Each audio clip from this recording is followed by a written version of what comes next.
Israel is still hoping to reach a negotiated deal with Hamas to free the remaining hostages. They're proposing a 2-month ceasefire. Hamas says any ceasefire must be permanent. So who's holding the upper hand here as Israeli citizens storm their parliament demanding the release of hostages? Well, here with more is Jonathan Tobin. He's editor-in-chief of Jerusalem News Service and senior contributor for The Federalist. He's also the host of the Top Story podcast. Jonathan, will Israel agree to a permanent truce, ending the war without destroying Hamas? What do you see happening? There's no way that will happen. That's not a possibility. It's not what the overwhelming majority of Israelis want. It's incompatible with the goals of this government. Indeed, I don't think any government, no matter who was the head of it, whether it was Benjamin Netanyahu or some possible replacement among the opposition, and that's not happening anytime soon, would ever agree to allow Hamas to emerge from this war as the victors. Now, it's true that there is pressure on the government to somehow do something to save the remaining hostages. We all understand this. I mean, it's a democracy. People speak up. There's tremendous sympathy for the hostages. And Netanyahu is personally unpopular, bears some responsibility for the outbreak of the war because Israel was unprepared. But we should not mistake the pressure that is being put on him, which is, not dissimilar to things we've seen in other countries, even here in the United States. Remember the pressure that was put on President Ronald Reagan to ransom hostages from the Iranians, if we can go back that far in history.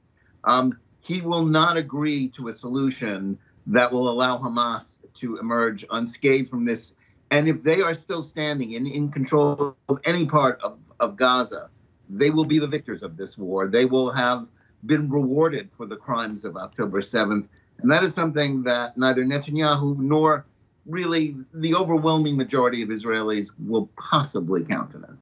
Well, let's talk some more about that, because Prime Minister Netanyahu has pledged to destroy Hamas, as you mentioned. But at this point, only a reported 30% of Hamas fighters have been killed. None of the main leaders. Is destroying Hamas realistic? How likely is a shift in Israeli sentiment about this war and its goals?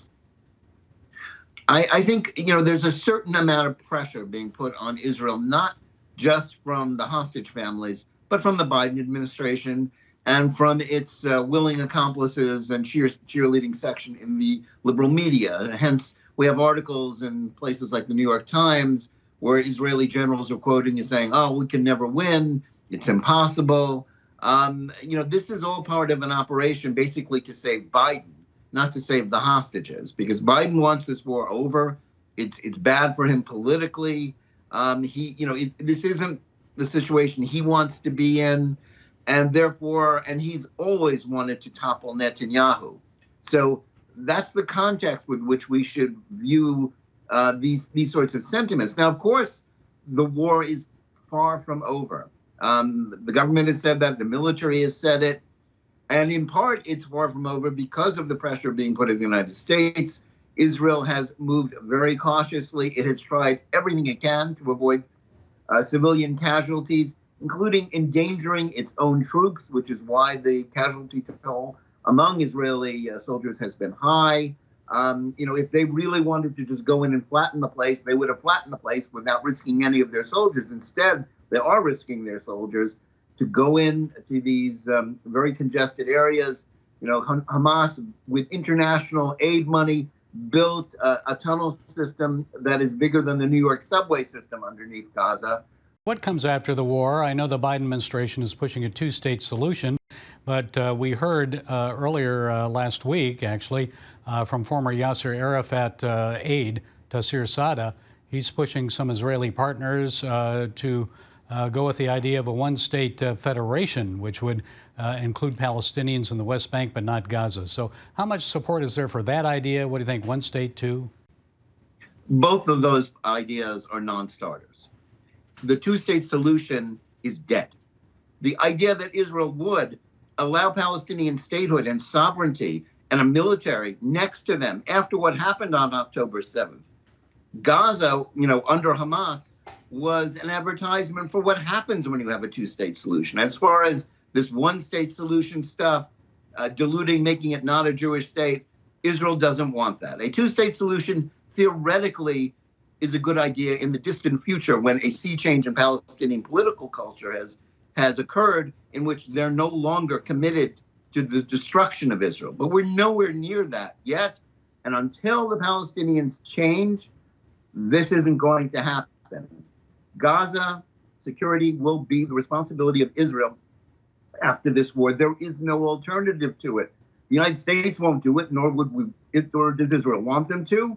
The Arab states won't step in to police it. The only way to prevent more Hamas terrorism or the Fatah, the so-called moderate Palestinians, from doing their thing, because remember, the Palestinian Authority is paying pensions to the October 7th murderers as well as all other Palestinian terrorists.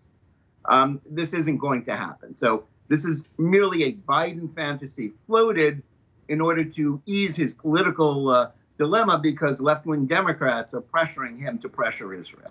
A little bit different than Ukraine. No one's talking peace there and pushing them to that. Okay. No, indeed, it's a very different thing. Yeah, it sure is.